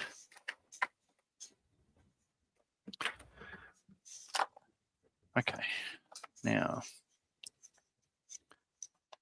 all these pegs were in a bucket showing here. Ooh, that was left by the previous owners of this house. So we didn't buy these pegs. We don't like them, but I have it sitting here for two purposes. One, they're really good for holding panels together. Two, the height of the bin itself is almost perfect for putting boxes aside and putting, not, you don't want to say my crotch, but just leaving on the side of the bench like that, where it can reach stuff. You know, it's like like a mezzanine for model kits. So that's quite nice. There we go. This is, I keep saying this is really nice, but it bloody is, Scott. It's bloody nice. Bloody nice. Bloody nice. I mean, cripes. Cripes should be crikeys. Crikey, blimey, mother of God. Oh. There we are. So that will glue nicely.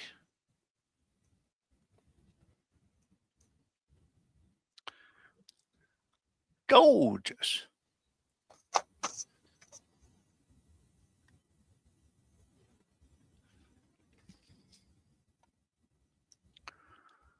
Bloody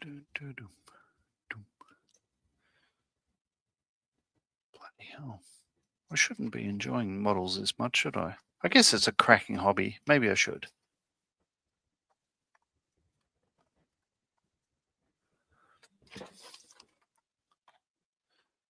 Oop. Oh no, I'm rolling over my headset lead. GM is saying Hobby Link Japan is up to 80% off sales running at the moment. Kinetic Mirage 3E, both single and dual seat available. I'll certainly be looking that up. Yeah, because as GM knows, sitting right in front of me within arm's reach is this lot of decals for a Mirage 3.0, and I need to use these up because actually there's two lots. So these are the masks. I have a set of airbrush camo masks from Jay's Works, which happen to be like it's for a French one, but it's the exact same scheme as the Australian one. And all the decals they're in. Couple of sets. Oh my god, I even got a resin wheel from an aftermarket thing, but 2ACU, I used to work there for 2 years. So that'd be nice. I think I want to do that one. Is the other set I've got, the Caracal one. I really think I want to do that one, the 76 quarter one, with the Panther on it. Just because aircraft A3-3 is at Fighter World, and I think I want to do that and stick it in the cabinet because the actual plane's there. Looks like that, but it doesn't have the 75 squadron skimmer on the tail. It's got the Panther. So I'll be doing that at some point. But every time you look at these decals, you think, oh yeah, I want to make a Mirage, because those 70s, early 80s schemes are like all very colourful and everything else. So 75 squadron is a Magpie, 3 squadron is the bomb with wings, 76 squadron Ardu, aircraft research and development unit down in Adelaide is that sort of green and gold thing. There are a couple of others, but yeah. Mirages are a nice plane. Okay, back to this. 9 people watching. Hello, 9. We had probably a couple of Republicans earlier. They'll never be back, but that's okay. You know, again, my view on all this is the Republican Party will be good again. However, of all the people in the States, why would anyone follow that guy who has no personality? You know, I can go down that sort of whole thing again, but I think you've all seen footage of him. Why would anyone believe anything that guy says is truth?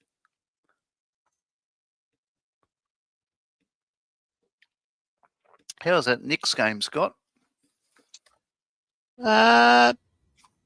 They're winning.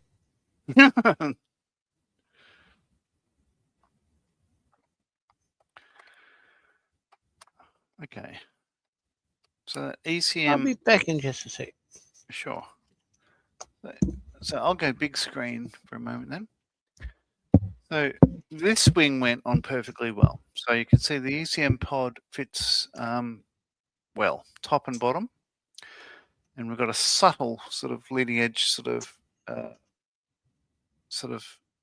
it sort of drops down and all that sort of stuff. And the rest of it is really nice. You couldn't even see a seam there.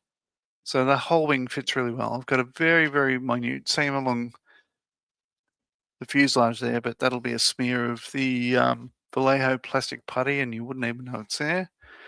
This wing, it would fit. So again, it fits beautifully alongside that fuselage half there. But then the ECM pod is slightly out of whack. You can probably see it there. Yeah, focus. There you go. So it's a couple of thou off one way outboard. Well, more than a couple of thou if I hold it upside down.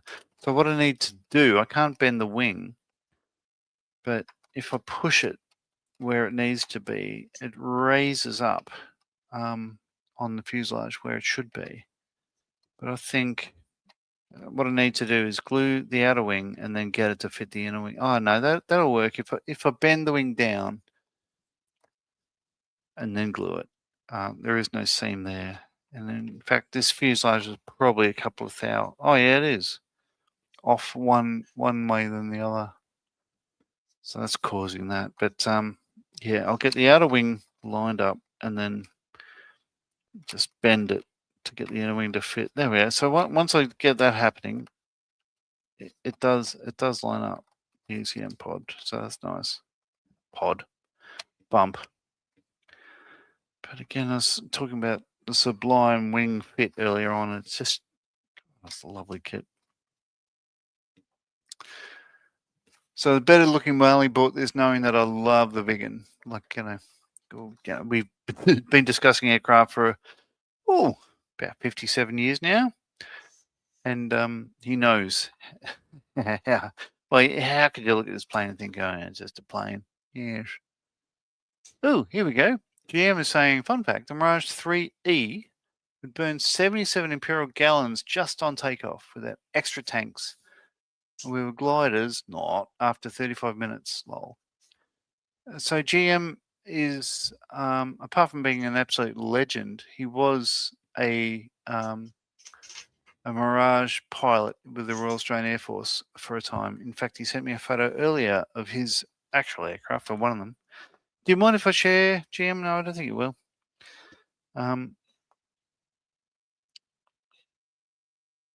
There we go. There we go. This one. Look, let's zoom in on that. So this is 3 Squadron. This is in the last couple of years of the Mirage in service in Australia. So they went, instead of the green grey camouflage scheme, they started going for a low vis grey all over because they knew the Hornet was coming. They were sort of going down that path.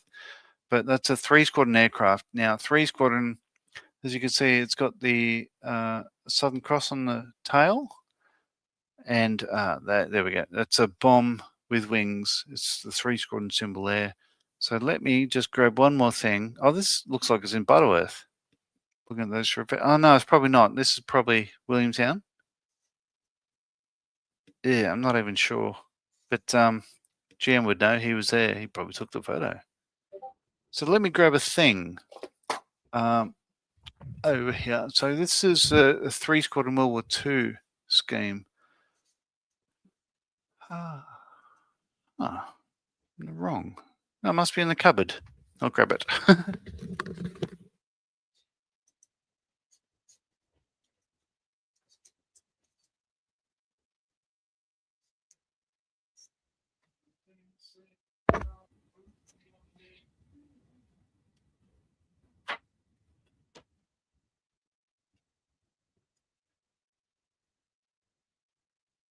Oh, look at that.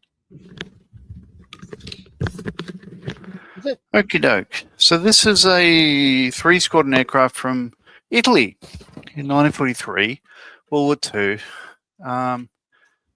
And as you see, it has the Southern Cross on the fin, on the rudder. So since this time, all the three Squadron aircraft have always had a Southern Cross on the rudder.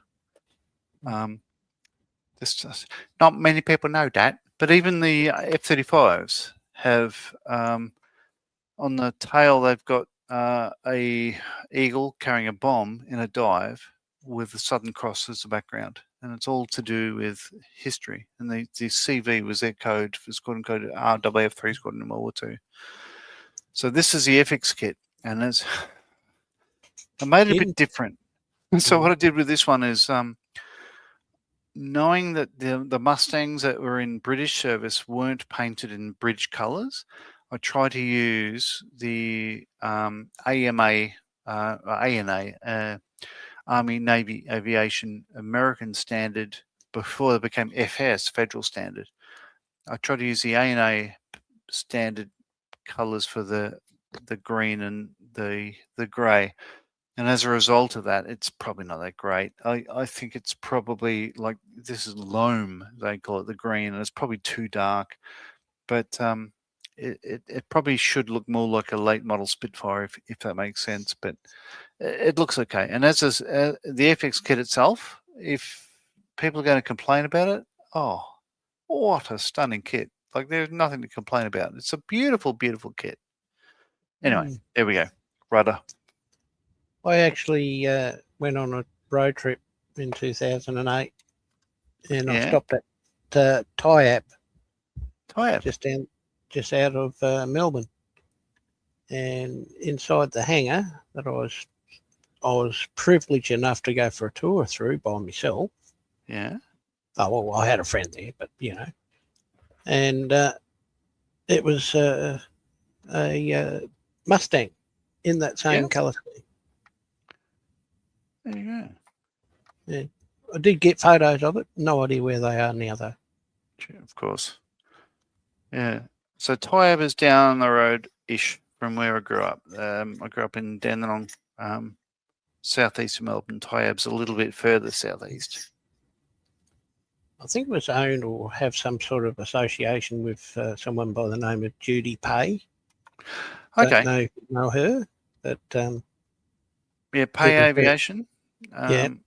Yeah. So they're in Scone. Well, they have a number of things. They've got got some impressive aircraft, I must say. Yes. They got Spitfires, Mustangs, and what's I'm not even sure if they own the Bristol fighter, but having a look around the Bristol fighter they had over there showed me. Like there were some things that were in the instructions I couldn't really work out, but having a look around the actual aircraft made sense to me. And they own the. So I built one of the Mustangs, the Spitfires. In fact, two of them. I built the Kinetic 35th scale and the Edward 48 scale as a. Oh God, I have to stand up and look at it. Where is it? AZQ, which was Clarence Hughes,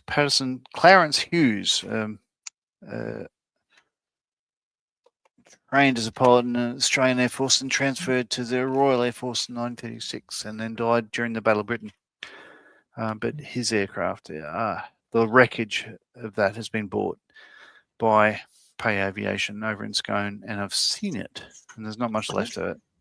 But they're going to rebuild it as one of the very few flying Mark 1s. In fact, they're out of money because they've had no sponsorship. It's in a crate in the side of the hangar and no one's going to touch it until they have money. But my view is, well, they just should have done this better. Like, get the money before you actually buy the bloody thing. Yeah. Yeah, well, I fortunately got to see her race. So she used to race at Sky Race. And she used to bring a lot of planes over. And one of them was a Trojan T-28. Oh, yeah. And that's what she was racing around Sky Racing. And it was so cool to see. They have, see, I'll just put in a search for my photos. Just do Scone. Show you what I mean, how little is left of the Spitfire that they bought, but, you know.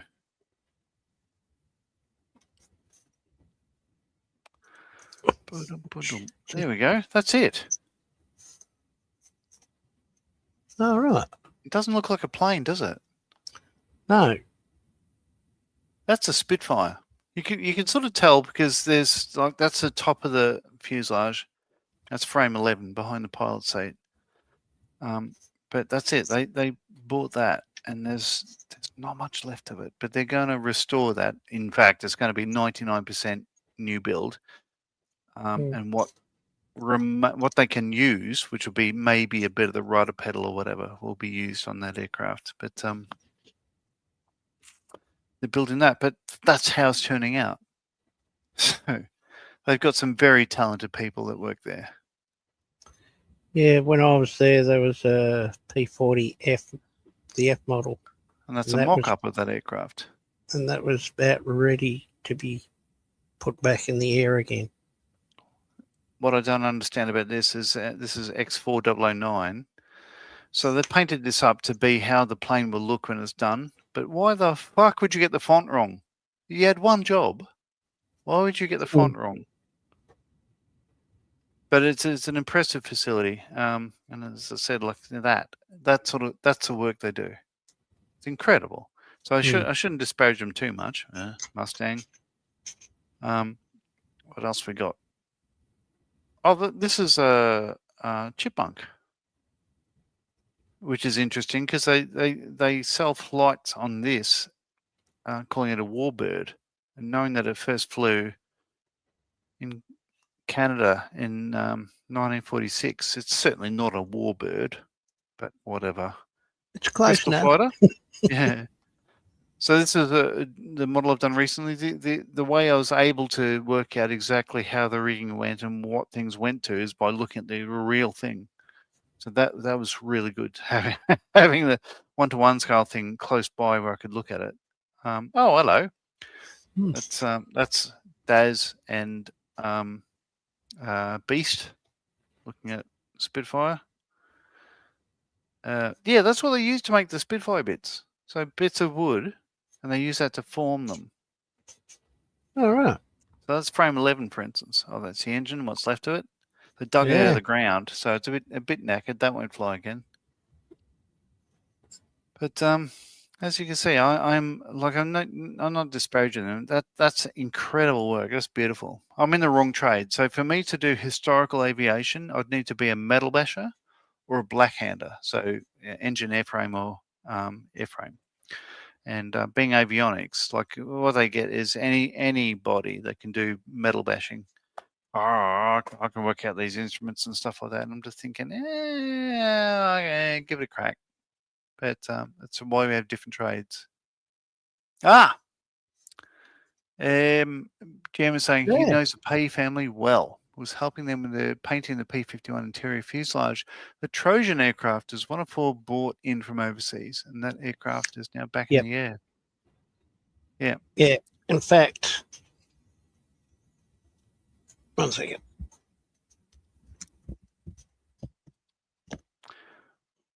I can hear the patter of little Scotty's feet. God, that is a beautiful fit. And he says the P-51 is back in the air as well. I mentioned GM. My daughter lives down in Rothermere while she's going to uni. She left. She was here for dinner. She left late in the evening and stuff. And I mentioned that I was going to be going down there tomorrow for what I called the my Sydney residency. Knowing that you're in Sydney for a while and all that sort of stuff, I should head down and say good day. But I'll give you some alone time. The reason why I bought this kit, yeah? I know you can't see it all. Actually, I'll just do it like this. Hang on. It's a Kitty Hawk Trojan? It is. Oh, look at you down under. Oh, there you go. That's why I bought this kit. T28 was because of duty pay. I would like to do it in her scheme, but I'm just not sure of the numbers on the aircraft, that's all. But I should be able to find that out. So, yeah. Kitty Hawk's back in business, and they're restocking in stores around everywhere. Yeah, I'm not upset to hear that. I've not built one. I was very close to buying their Jaguar kit a couple of years ago. Yeah. But then FX bought out theirs, and I haven't bought it because of that. But yeah, well, I saw that on. It's a Team U. I bought it from Team U, so. Yeah. There you go. Should be a good build. The deal is my view on what I've heard. As I said, I've not built a Kitty Hawk kit. I've heard that if only somebody in the company would actually try to piece one together, they might have been okay. But they're probably not that bad, because there's I think people at Air and Disco Modeling like to complain a lot. But I don't know. I do know for a fact that there's been a number of people saying that if you want to build a Jaguar, you have to do it with the canopy up, because the seat is too tall to have the canopy closed. But knowing that, then you'd trim the bottom of the ejection seat before you close her up. Oh, there we go. And back to the P-51, they was actually restoring it. That's time when I was there, a vampire. Okay. And they bought what they got one that they were restoring, and then they found another one somewhere. So they bought that and brought it down to Victoria, and that was in better condition than the one that they were restoring. Oh, okay. So they took all the bits off and put it on the one they just got. I don't know how far along they've gotten on that though. Like I was there in 2008, so I'm sure a lot's changed since. There must be a lot of money in crop dusting, because that's from where I understand the Pay family. I think Colin Pay was who the original owner of like the Spitfires and stuff like that. But if you love flying, why wouldn't you buy a Mustang, a Spitfire, whatever? Yes. I get Well, it. it's all history, isn't it? Sure is. Well, it sounds like a lot of fun too. GM would know. I can only assume. Worm, butter worm. All right now. Yeah, as I said, trying to get this wing in place without getting it too bad, because at the moment I've got a terrible gap at the trailing edge there. But basically along, I think my fuselage is a little bit skew if. Trying to get this right wing on.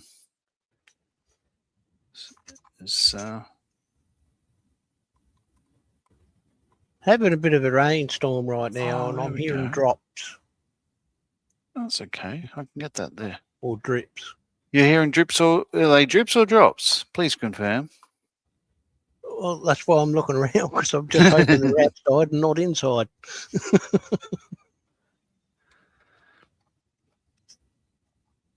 There we go. It's a slight drizzle here at the moment as well, which is good because all our grass is dying out. We feel like we're in a drought at the moment. We've had nowhere near the amount of rain that I would want this time of year. So summer was fine, the grass was green, but now we're past summer, the grass is dying. And we have a billabong down our street, which is dried up completely. There we go. So that'll work. I'll leave that overnight with those pegs in place. That ECM pod is still good. That works. So if that glues overnight, I'll be happy with that. But it was a bit of a wangle to get it there. Tell you what, I'll put a bit of extra thin down there. I've actually got to take off, John. That's all good, because I'm looking at the hour. Like, this is just on the 2-hour mark, so I think I'm going to close this down as well. No worries. Terry's Little History is about to do a members only stream, so I'll join that for an hour. Shit. Well, I can't join that because I'm not a member. Oh, you can be though. It's only 99p.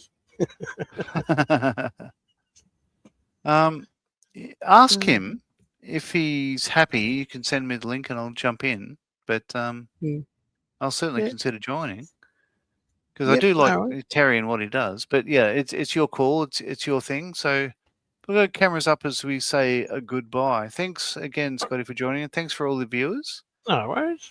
And yeah, Matthew saying goodbye. GM saying to distract myself, I'm deliberately busy at SBS TV editing music videos. I thought to send you some kits and stuff, so I'll get back to you.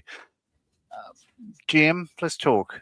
Yeah, it'd be great. Like, as I say, I'm literally about to start live face-to-face sessions and stuff like that. So any support you can throw in, like, I'm genuinely serious about helping veterans and stuff like that. So that's what I'd love to do. Scott, thank you very much again. No worries. It's been a pleasure. I'll see you next time. Yeah. Oh, I've got 40 seconds left, but no, I'm going to cut it off there because nobody wants to hear me talk about the White House for the last, say, 50 seconds of the stream. I made that mistake once. This has been fun. Thank you very much, everybody, for listening in. Tiff is saying thanks for the stream, John. Chat to you on the next one, and I'll be live maybe after Bearded Veteran Creates on Friday and again Sunday. Wonderful, Tiff. Always good to hear from you, mate. Thank you, everybody. I'll see you next time. And what's my new... Oh, yeah, I've written it up here. I've got a new catchphrase. Uru to you. Yeah. And be good to the rabbits. See you later. See you, mate. See you.